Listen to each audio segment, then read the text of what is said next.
Mari kita berdoa. Bapa, kami sungguh sekali lagi memohon anugerah-Mu. Menolong setiap kami boleh menerima firman Tuhan. Khususnya hamba-Mu dalam keterbatasan yang Engkau berkenan memakai untuk memberitakan firman ini ya Tuhan. Dan kiranya Roh Kudus yang memberikan firman ini baik secara tertulis maupun juga menyampaikan kepada para pendengar sekalian. Mereka yang diberkati oleh Engkau sendiri diberikan kekuatan untuk boleh menjalankan dalam kehidupan sehari-hari. Terpujilah nama-Mu ya Bapa, di dalam nama Tuhan Yesus kami berdoa, amin. Tema kita hari ini adalah merayakan sukacita Injil. Ya, merayakan sukacita Injil. Oke.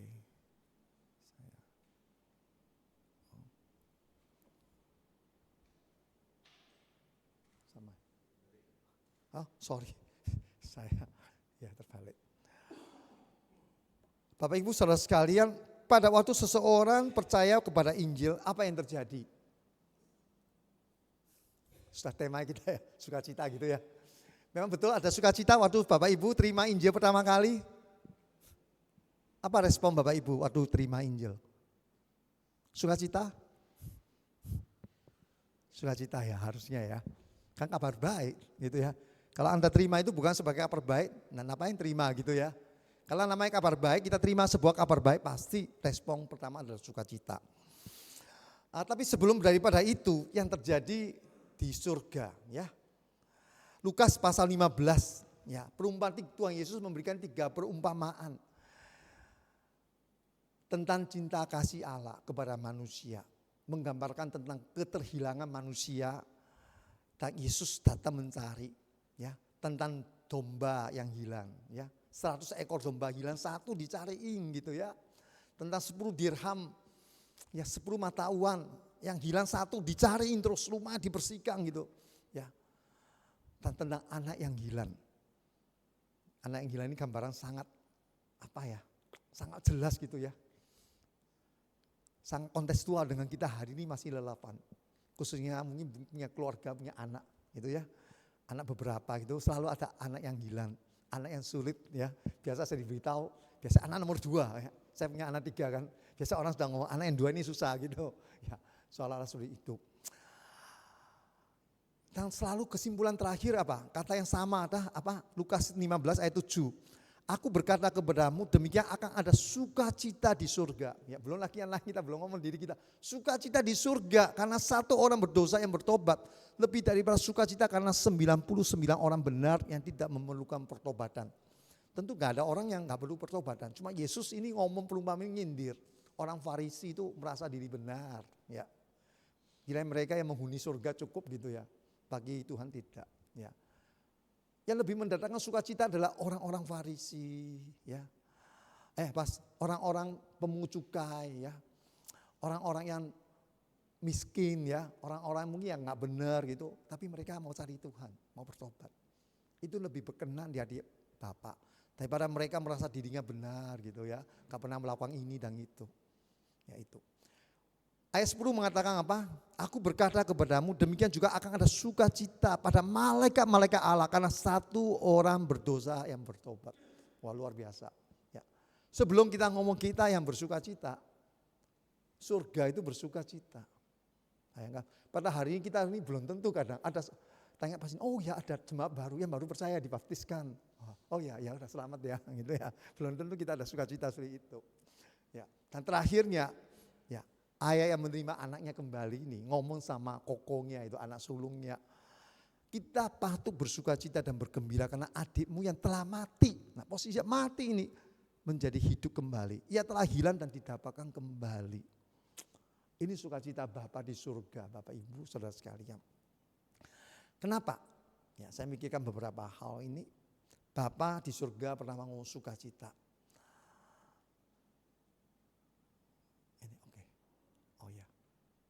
Saya sendiri, balik lagi. Maka kok ini lagi ya? Jangan-jangan saya punya slide-nya salah. Thank you. Ini memang saya bukan manusia bisa multitasking gitu. Sukacita di surga pertama karena manusia berdosa itu bertobat. Dikatakan mati menjadi hidup kembali. Satu gambaran yang luar biasa. Siapa sih di sini misalnya ya, sorry ngomong. Gak usah ngomong kita punya anak dah. Pasang kita gak usah. Kita punya teman aja ya. Kalau stroke aja itu bisa sadar kembali, itu luar biasa. Ya, saya waktu kunjungi Pak Paulus itu di rumah sakit Adi Usada itu, aduh Tuhan tolong ya, karena kepingin apa, cara pernah saya coba goyang-goyangkan, Tuhan tolong dia bisa sadar gitu. Minta itu. Tapi gambaran Alkitab lebih daripada itu. Mati menjadi hidup. Ya, itu luar biasa. Sukacitanya itu kayak apa? Ya. Dan yang Tuhan Yesus lakukan tentu tidak sia-sia. Memang pasti kita percaya Yesus datang ke dunia mati bagi manusia berdosa, tidak mungkin sia-sia, pasti ada memberikan respon. Tapi setidaknya dari sini maksudnya saya adalah juga menyatakan bahwa apa yang Allah lakukan, pengorbanan demikian besarnya, memberikan anak tunggalnya. Tentu itu juga anugerah, kita bisa respon kan. Tapi ini menunjukkan bahwa manusia itu kembali datang kepadanya dan melalui kasihnya kita diselamatkan. Anugerah Tuhan yang luar biasa. Sukacita di surga. Apa yang Allah lakukan, rencanakan itu melalui Kristus capai pada tujuannya. Kristus telah menyelesaikannya. Dan manusia bisa yang percaya kepadanya kembali kepada desain Allah yang semula bagi kemuliaan Allah. Ya, seperti pada waktu Adam dan Hawa yang belum jatuh dalam dosa. Ya. Kita memang Tuhan ciptakan dengan dunia, dengan isinya. Untuk melakukan tugasnya yang Allah mau. Di dalam Kejadian kan memang dicatat itu kan. Tuhan menemukan Adam dan Hawa di dalam Taman Eden, itu mereka kerja. Sebenarnya Efesus pasal 2, banyak orang cuma ngutip pasal 2 ayat 8. Sebab karena kasih karunia melalui iman kamu diselamatkan. Jangan ada seorang menyombongkan diri gitu ya. Itu bagian cuma awal pertama. Jangan lupa ayat 10 mengatakan apa? Kita semua ini ciptaan Allah kan, buatan Allah. Telah dipersiapkan Allah sebelumnya untuk melakukan pekerjaan baik yang disiapkan Allah gitu ya. Jadi bukan sampai di ayat 8. Melainkan sampai ayat 10. Ya, ayat 8 itu koma kira-kira seperti itu. Kita memang diselamatkan oleh anugerah. Tapi ada yang Allah ingin kita lakukan. Hanya manusia yang dalam ciptaan Kristus yang baru bisa digandeng, yang bisa dipakai oleh Allah untuk melakukan apa yang Tuhan mau. Jadi cuma bukan berbicara tentang, oh kita sudah diselamatkan, percaya Tuhan sudah selesai. Ya, kita masih di dunia ini. Ya, kembali kepada desain Allah dan kita tetap dipakai Allah untuk menggenapi rencananya di dunia yang berdosa ini. Ya. Waktu Adam dan Hawa memang di dunia yang masih belum berdosa. Tapi karena mereka melanggar, mereka berdosa, diusir keluar oleh Tuhan dari Taman Eden. Mereka menjalankan rencana Allah betul, tapi gak bisa sepenuhnya mencapai apa yang Tuhan mau. Karena dosa manusia. Dan sebagai orang percaya yang hari ini ditebus dalam Kristus, seharusnya kita yang menggenapi apa yang menjadi rencana Allah. Itu sukacita Allah. Rencananya terus berlanjut. Dan tetap tidak ada yang meleset atau salah. Waduh, plan B-nya mana gitu ya. Bingung dengan Tuhan, dengan Allah, dengan malaikat, dengan yang lainnya. Keluarkan plan B, enggak. Tetap ya enggak akan salah. Tetap pada tujuannya. Manusia ditebus dalam Kristus melanjutkan, menggenapi rencana Allah. Sampai pada akhirnya. Ya, kesatuan Allah dan manusia. Itu pada finalisasinya. Konsumasi. Ini sukacita surga. Ya, kita bisa bayangkan. Nah, sukacita orang Kristen apa? Ya, apa? Biasa kan saya ngomong Kristen kan sukacita itu kan kita dapat sesuatu gitu ya. Barusan saya lihat di sebuah Twitter gitu, orang cungkuk sih. Seorang bos mungkin ya, saya nggak tahu. Karena cuma kali gambar dan ngomong sedikit, saya dapat infonya kurang begitu banyak gitu. Cuma dapat kecil karena di Twitter yang video nggak bisa lama. Wah, seorang bos muda sih sama teman. Di sebuah restoran ya, dia lagi ngomong gitu, semua hari ini yang makan di restoran ini, nggak usah bayar, baik yang dimakan di restoran atau yang sedang waiting di luar ya, yang waiting kan, semua makannya saya bayar semua. Wah, sehingga nimbulkan komen bang, oh siapa nih kok hebat, apa pamer lah, apa memang kayak orang kaya baru kan kadang cari perhatian gitu. Jadi saya baca, karena memang ya orang Cungkuk sekarang banyak yang kaya dan juga fenomenal gitu ya. Ada yang kenal tahu oke, ada yang nggak kenal siapa dia, memangnya kalau makan satu kali rasanya saya juga bisa, nggak perlu gitulah, kok sampai semua dibayar nggak kenal kok. Setelah ditelusuri, oh lupanya hari ini dia ulang tahun gitu katanya. Langsung banyak, wah aku seneng kalau boleh aku tahu gitu, sekalian bungkus bawa pulang. Nah, kita kan suka citanya gini dah, kadang-kadang kita hamba Tuhan juga bercanda ini. Wah Kalau ada yang ngejak atau apa, wah kapan ini kita juga diajak atau apa. Sehingga ada hamba Tuhan tertentu terkenal apa PHP-nya gitu ya. Sering upload tapi PHP terus gitu menjadi satu sorotan. Ya. Kita selalu manusia mikir sesuatu yang menyenangkan, sukacita itu kalau kita mendapatkan sesuatu. Memang kenyataannya seperti itu. Ya memang. Ya, sebenarnya kan keselamatan dengan kabar baik kita juga dapatkan sesuatu. Ya kan, nggak ada yang salah gitu ya kalau dipandang dari segi ini. Apa yang kita dapatkan tadi dari sukacita Injil ini? Apa? Bapak Ibu silakan. Saya nggak nunjuk nama, kalau Pak Denny itu biasa siapa gitu ya. Dia punya GDG yang setia atau GDG yang setia, atau siapa yang bisa dipanggil gitu. Saya mau panggil kok ya, takut juga ya.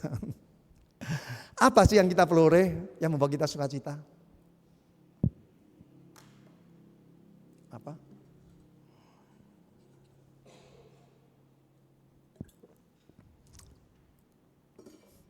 Maksud saya harus minta Pak Denny yang jawab.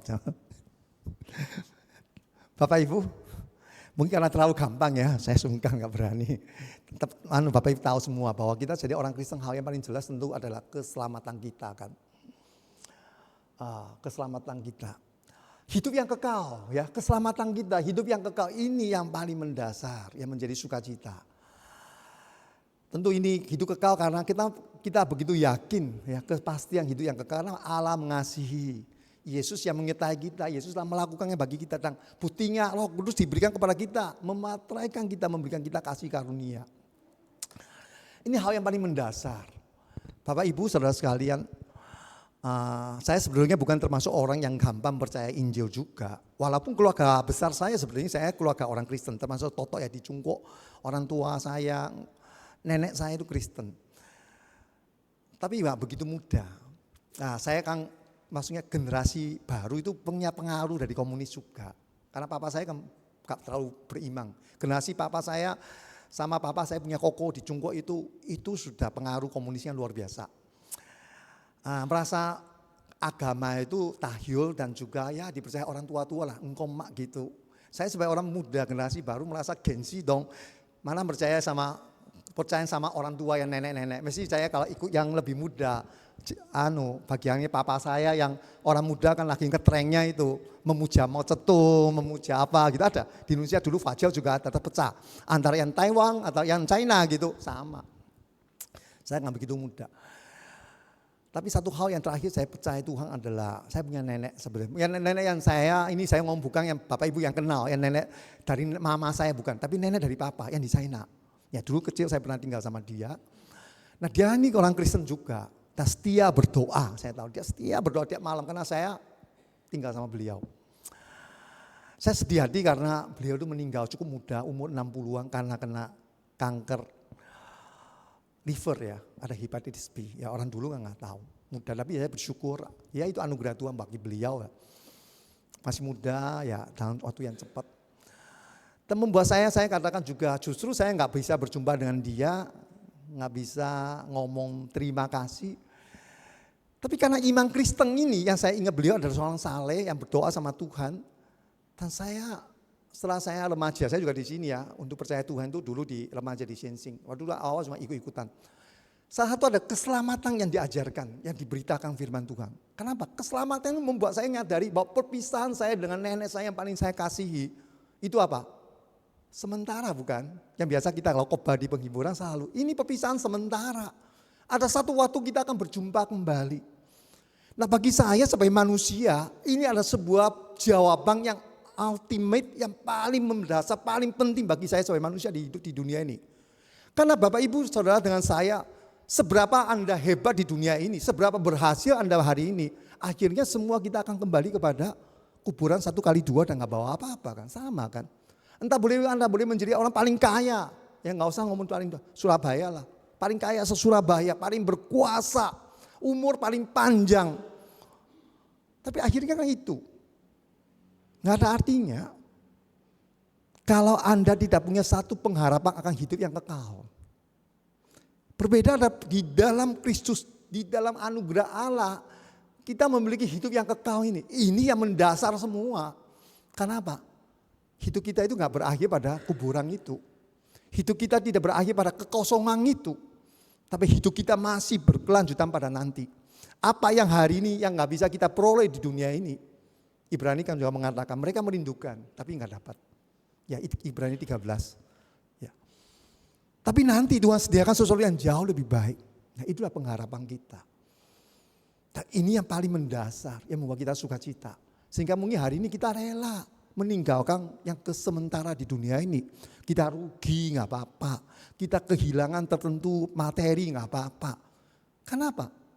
Ada satu harapan yang jauh lebih baik buat kita yang akan datang. Itu yang paling mendasar. Yang sukacita kita. Dan saya tahu kalau saya menjadi percaya Tuhan, perpisahan saya dengan nenek saya itu bukan selamanya. Tapi ada waktunya nanti ketemu. Itu yang saya harus pegang ini. Karena mau komunis, mau agama lain, gak ada yang bisa menjamin. Dan saya yakini keselamatan dan kesempatan yang akan datang itu dijamin oleh Tuhan. Ini sangat berharga. Ya. Sehingga apapun kita rugi di dunia ini sebenarnya gak begitu penting sih ya dibanding yang kekal kan. Yesus pernah ngomong apa artinya kalau seorang memperoleh seluruh dunia tapi kehilangan nyawanya. Gak ada artinya bukan. Sehingga sukacita orang Kristen adalah identitas baru surgawi ini. Bukan jadi dunia yang KTP kita, kesementaraan akhirnya juga mati itu. Mau saya dari suku bangsa mana, marga apa, ada orang membanggakan dia dari keluarga apa gitu, apapun juga. Atau semuanya juga berakhir. Tapi identitas surgawi yang kekal ini. Sebagai warga kerajaan Allah. Sebagai anak Allah sendiri gitu ya. Melalui darah Kristus. Saya adalah anak dari para papa mama saya. Karena darahnya mereka ngalir dalam diri saya. Gak bisa disangkali gitu kan. Tapi satu hal kita anak Allah yang gak bisa disangkali apa? Darah Kristus yang dicurahkan bagi engkau dan saya. Kita juga memiliki darah apa? Gitu ya. Darah Yesus. Nah itu. Manusia ciptaan baru menjadi kawan sekerja Allah. Kita hidup di dunia ini melakukan apapun adalah rekan sekerja Allah. Apa yang kita lakukan bukan melihat hasilnya dunia ini saya invest. Bapak Ibu yang invest di saham tiap hari ngikuti ya, tertekan enggak? Mungkin tertekan. Wah, naik turun gitu ya. Tapi kita yang bekerja dengan Allah tidak melihat yang dunia ini, tapi yang kekal nanti Tuhan sediakan. Ya. Kesempatan kedua yang sangat berharga. Hidup di dunia yang banyak tekanan, stresnya, di Cungkok juga sekali lagi karena saya sering karena suka baca berita Cungkok juga menolong saya untuk belajar Mandarin juga, saya juga refresh gitu. Banyak orang muda tekanannya berat, ya. Jadi malas gak mau menikah, ya. Kalau mau nikah, gak mau punya anak. Kalau orang Cungkok nikah itu di daerah tertentu, dua belah pihak itu mintanya banyak. Jadi sang suami harus sediakan ini, dan uang gini sekian gitu, uang apa gitu ya, apa. Yang istri sana calon juga harus sediakan untuk nemeni istrinya itu perempuannya untuk nikah gitu dan sebagai tradisinya masih ada yang tertentu masih kuat. Sehingga akhirnya enggak, mungkin mereka mau ya kumpul kerbau gitulah, kira-kira seperti itu. Atau enggak usah punya anak, nanti kan kasihan anaknya, semua dituntut terus dari kecil, tuntut sekolah harus gimana-gimana. Akhirnya dia dewasa besar pun harus tuntutan kerja untuk menghidupi keluarganya dan memelihara orang tua yang enggak perlu. Sehingga ada satu kalimat bahasa di internet yang sangat terkenal hari ini adalah nggak punya anak itu juga sebuah kebaikan. Karena dulu pikirannya orang Cungkok Totok itu salah satu puhau. Orang kan Cungkok paling takut di puhau. Puhau itu ada 3. Ya, mungkin puhau menghormati orang tua dan sebagainya. Tapi puhau yang paling besar apa? Tidak punya turunan. Orang Cungkok yang laki-laki tidak punya turunan itu dianggap paling tidak berbakti. Tidak punya anak laki-laki maksudnya. Apalagi ini sangat Ya kalau saya ini kalau dianggap puhau. Kok perempuannya 3 misalnya. Wah Rahel gak bisa. Kalau zaman dulu gitu. Ayo cari lagi istrinya sampai ketemu. Kira-kira seperti itu. Makanya mungkin bukan Chinese. Tapi yang suku lain juga banyak yang begini kan. Harus punya anak laki. Ini turunan. Ini tugas utama. Nah ini baru nama Xiaosun. Nama keluarganya boleh turun gitu. Kalau gak berhenti di sini puhau. Tapi hari ini orang Cungkok muda sudah dibalik. Kalau saya gak mampu menghidupi keluarga. Memberikan kualitas hidup baik buat anak. Kalau saya nggak bisa punya anak, nggak usah nikah, nggak usah punya anak. Itu adalah satu kebaikan saya buat generasi yang akan datang. Karena saya lakukan dengan bertanggung jawab. Daripada saya punya anak, saya nggak bisa membesarkan mereka dengan baik, dengan maksudnya dengan materi, dengan perhatian orang tua, dengan kemapanan hidup, nah buat apa? Ya, itu Bapak Ibu ngerti ya. Jadi hari ini menjadi satu perbedaan. Seperti di Indonesia juga banyak sih saya lihat. Banyak orang muda yang katanya ya malas untuk menikah tapi nggak mau punya anak dan sebagainya. Ada yang gitu. Bagi saya ada satu hal, seandainya Anda dan saya, kita itu diberikan kesempatan hidup kedua. Apa yang Anda lakukan? Kita boleh kembali misalnya, gak usah ngomong kembali 20 tahun, atau semua kembali kepada yang posisi belum menikah. Ya, apa yang ada menjadi pilihan Anda? Itu sesuatu yang menarik bukan? Kalau kita boleh kembali kepada usia kita belum menikah. Apa yang menjadi pilihan kita? Kita masih muda, masih di SMA misalnya. Apa yang menjadi pilihan kita? Apakah kita akan menjalani hidup seperti hari ini? Mungkin belum tentu. Akan ada banyak orang ambil pilihan yang berbeda. Tapi apapun juga menjadi pilihan Anda, sebenarnya saya juga nggak yakin akan lebih baik daripada hari ini. Kita dalam dunia berapa aja kita sudah jalan ini, kita lihat hari ini nggak baik. Apakah kita dulu ambil jalan ini nggak merasa itu lebih baik? Belum tentu juga, kita nggak tahu kan. Tapi yang pasti adalah saya tahu bahwa kalau di dalam Kristus kita ada ciptaan baru, yang lama sudah berlalu. Kita bisa memulai yang baru dengan Tuhan. Dan Tuhan menyertai kita. Itu pasti yang lebih baik. Ngerti maksud saya ya Bapak Ibu? Dunia ini tentu gak ada yang memberikan kita kesempatan kedua. Gak ada, gak bisa. Gak mungkin kita kembali ke lebih muda 10 tahun, 20 tahun, gak ada ceritanya. Seandainya ada pun saya juga mengatakan kepada Anda, belum tentu pilihan yang Anda ambil akan lebih baik daripada hari ini. Ya mungkin sama saja, tak lebih daripada itu. Tetapi yang pasti adalah anugerah Tuhan memberikan kita kesempatan yang kedua ini yang luar biasa. Ciptaan baru, status baru. Ya, kita boleh memulai sesuatu yang baru di dalam Tuhan. Karena kita boleh gagal. Tapi kalau di dalam Tuhan kita kembali bersama dengan Tuhan, kita bisa memulai yang baru. Seperti misal Petrus. Ya, Tuhan tetap di dalam kegagalannya, ketidakmampuannya. Tuhan gak ngomong, wis Petrus, wis oke, aku memberikan kesempatan baru kepada kamu. Tapi pemimpinnya sudah berkam kamu, Yohanes, karena kamu sudah nggak bisa, kamu sudah di depan umum gitu nyangkal. Kamu tetap rasul, tapi dulu kamu rasul nomor 1. Waktu Matius pasal 16 kan Yesus memuji Petrus kan ini.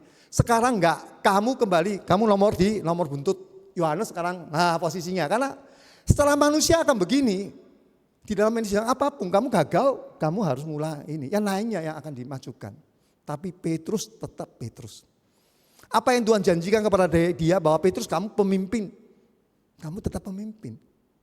Itu anugerah Tuhan. Tidak berubah. Tuhan mengasihi kita, mengampuni kita, menerima kita. Nah itu. Kesempatan kedua. Kita mulai di dalam Tuhan. Ini yang seringkali saya terharu. Ya, kadang gagal. Kadang gak mampu, gak bisa. Terus saya banyak kegagalan sih sebetulnya. Di dalam sekolah teologi, keterlambatan saya kan sekolah teologi 30 lebih, malas atau apa. Tapi ya anugerah Tuhan menolong saya mampu. Saya ini juga bergumul terus dilanjut.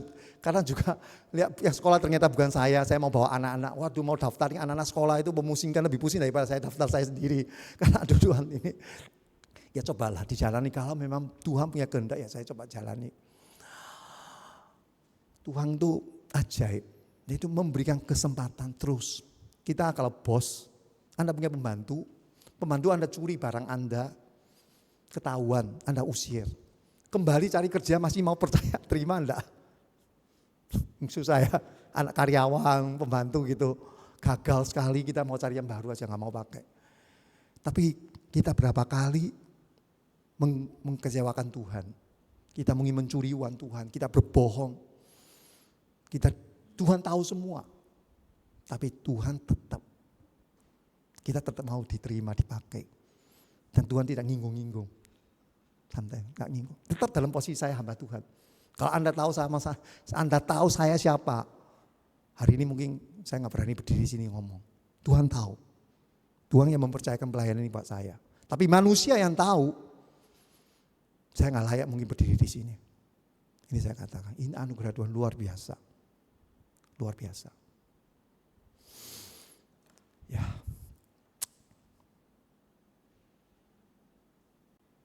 Yang terakhir ya, Bapak Ibu, komunitas yang indah.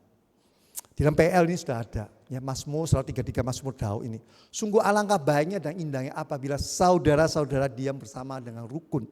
Seperti minyak yang baik di atas kepala meleleh ke janggut, yang meleleh ke janggut Harun dan leher jubah. Ini adalah lagunya ya, kita tahu. Seperti embun di gunung Hermon yang turun ke atas gunung-gunung Sion. Sebab kesanalah Tuhan memerintahkan berkat kehidupan untuk selama-lamanya. Sukacita yang ingin saya sharingkan sebagai orang percaya adalah komunitas. Kita sebagai sama-sama orang Kristen, kita berkumpul dengan rukun, dengan indah, Tuhan itu senang. Bukan cuma kita yang senang, Tuhan itu senang, kita senang.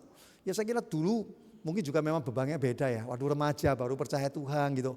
Wah senang, hampir waktu itu belum jadi hamba Tuhan, tapi hampir aja gitu juga tiap hari ya ke gereja. Saya waktu remaja juga ikut doa malam dulu juga di sini gitu ya. Ya senang ke gereja sama teman, sama yang lebih senior, kumpul. Dulu doa Rabu itu masih diterjemahkan itu, Mandarin ada Mandarinnya juga. Saya juga belajar di situ. Ada satu sukacita sesama Anda dan saya sama-sama imannya di dalam Tuhan dan kita sebagai saudara seiman kita kumpul. Apapun senang. Itu yang menjadi juga pokok doa khotbah beberapa minggu ini saya nggak bacakan. Bapak tahu kan, hidup jemaat mula-mula yang mereka lakukan banyak hal kan, persekutuan, doa, sharing, saling berbagi, memecahkan roti, memuji Allah, belajar firman Tuhan dan sebagainya. Ada yang menjual hartanya untuk membantu yang lain. Mereka lakukan itu semua apa? Karena kehidupan bersama. Kehidupan bersama yang indah dengan saudara seiman. Kehidupan bersama yang begitu indah yang dirindukan. Sehingga orang itu mau lakukan semua itu dengan senang hati, dengan sukacita. Nggak ada yang maksa, kamu lebih kaya, jual dong punyamu. Dia kalau belum tergerak nggak apa-apa. Petrus juga nggak maksa. Itu semua orang merasa rela. Apakah yang menjual yang dia punya itu adalah orang yang paling kaya? Belum tentu. Dia ada satu kerinduan, kerelaan lakukan. Ya, walaupun waktu itu kan belum ada, gereja itu belum ada disusung. Senin kegiatan apa, Selasa apa. Pokoknya ada apa-apa, semua itu sehati, senang kumpul dan melakukannya bersama-sama satu sama lain. Supaya komunitas orang percaya, kerinduannya sama-sama. Senang ketemu dengan saudara seiman. Kegiatannya lain nanti dulu. Nah sayangnya sekarang mungkin agak terbalik. Kita coba berusaha membuat sebuah kegiatan yang menarik, ayo datang lo ikut ini. Sehingga ya ada yang senang, ada yang biasa, aku nggak tahu temennya ikut toh. Tapi dulu adalah kerinduan saya sebagai orang percaya, saya kepingin ketemu dengan teman-teman saudara seiman, sebagai komunitas saya. Si orang sepedaan, suka sepedaan kelompok, orang mungkin badminton gitu ya, bulu tangkis satu kelompok, orang yang kulinerin satu kelompok, orang yang apa. Mereka komunitas kumpul, senang ngomong soal apa yang mereka lakukan. Itu menjadi satu pendorong ya. Senang kumpul, mau belajar firman Tuhan ya oke, mau sharing ya oke, mau lakukan apapun nggak masalah. Sukacita bersama sebagai saudara seiman. Saya rindu juga GKA Gloria pacar ini ya. Bukan karena acara tertentu, demi acara itu. Tapi karena saudara seiman, sama-sama percaya Tuhan, anak Allah. Kita bisa ketemu satu sama lain. Apapun kita lakukan ada sukacitanya. Memuji Tuhan bersama, mendoakan, men-sharingkan. Semua itu membuat kita ada sukacita yang luar biasa.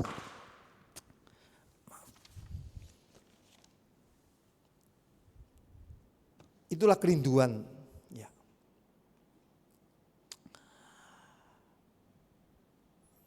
Sukacita supaya orang percaya. Nah akhirnya buat kita semua, merayakan sukacita Injil.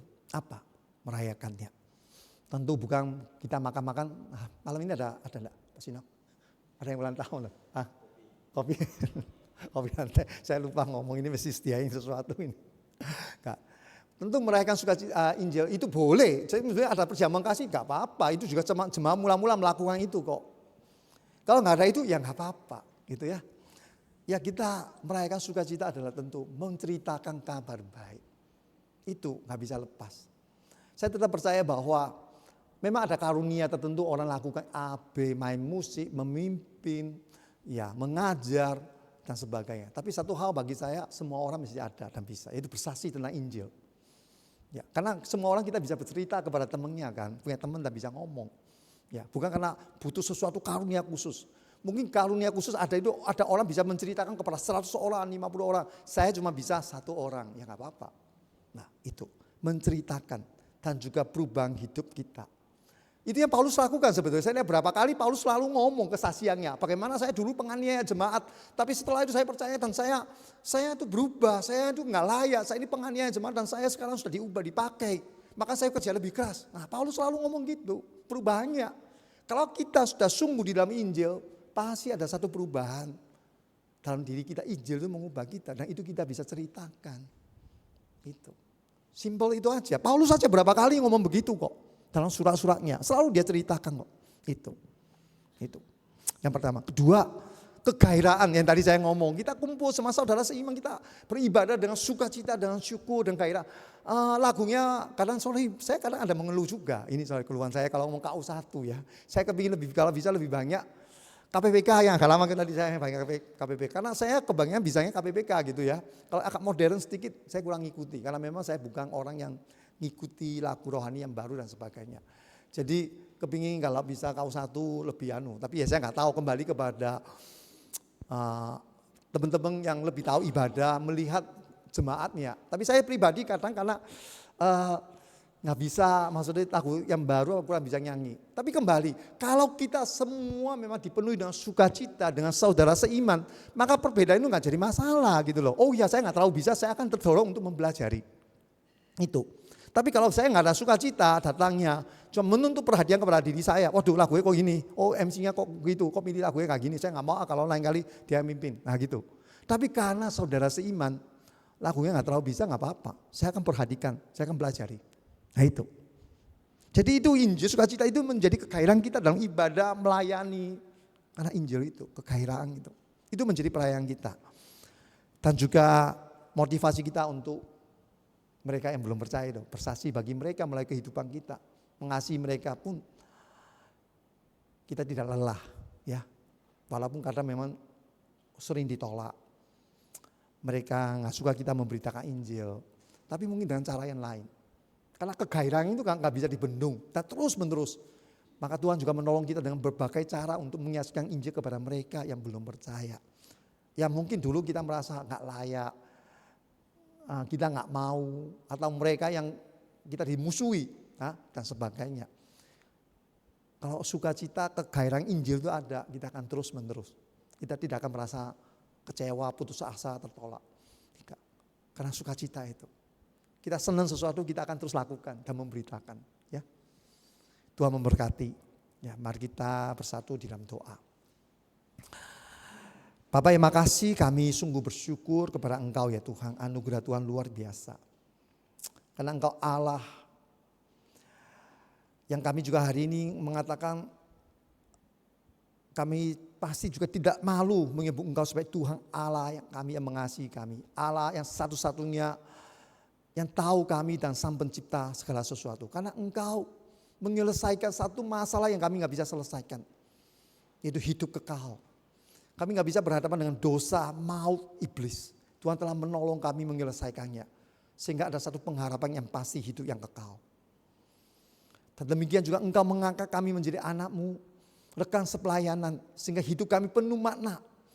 Hidup kami yang jalani bukan karena kami kaya, kami pinter, kami sekolah tinggi. Tapi karena kami adalah anak-anak Allah, umat pilihan Tuhan. Dan kami lakukan bagi Engkau. Terima kasih Tuhan untuk semua ini. Dan kami juga bersyukur untuk komunitas gereja yang Tuhan karuniakan. Kami rindu gereja Tuhan penuh dengan orang-orang yang punya sukacita karena Injil yang kami terima. Kami berkumpul bersama satu sama lain karena sukacita Injil.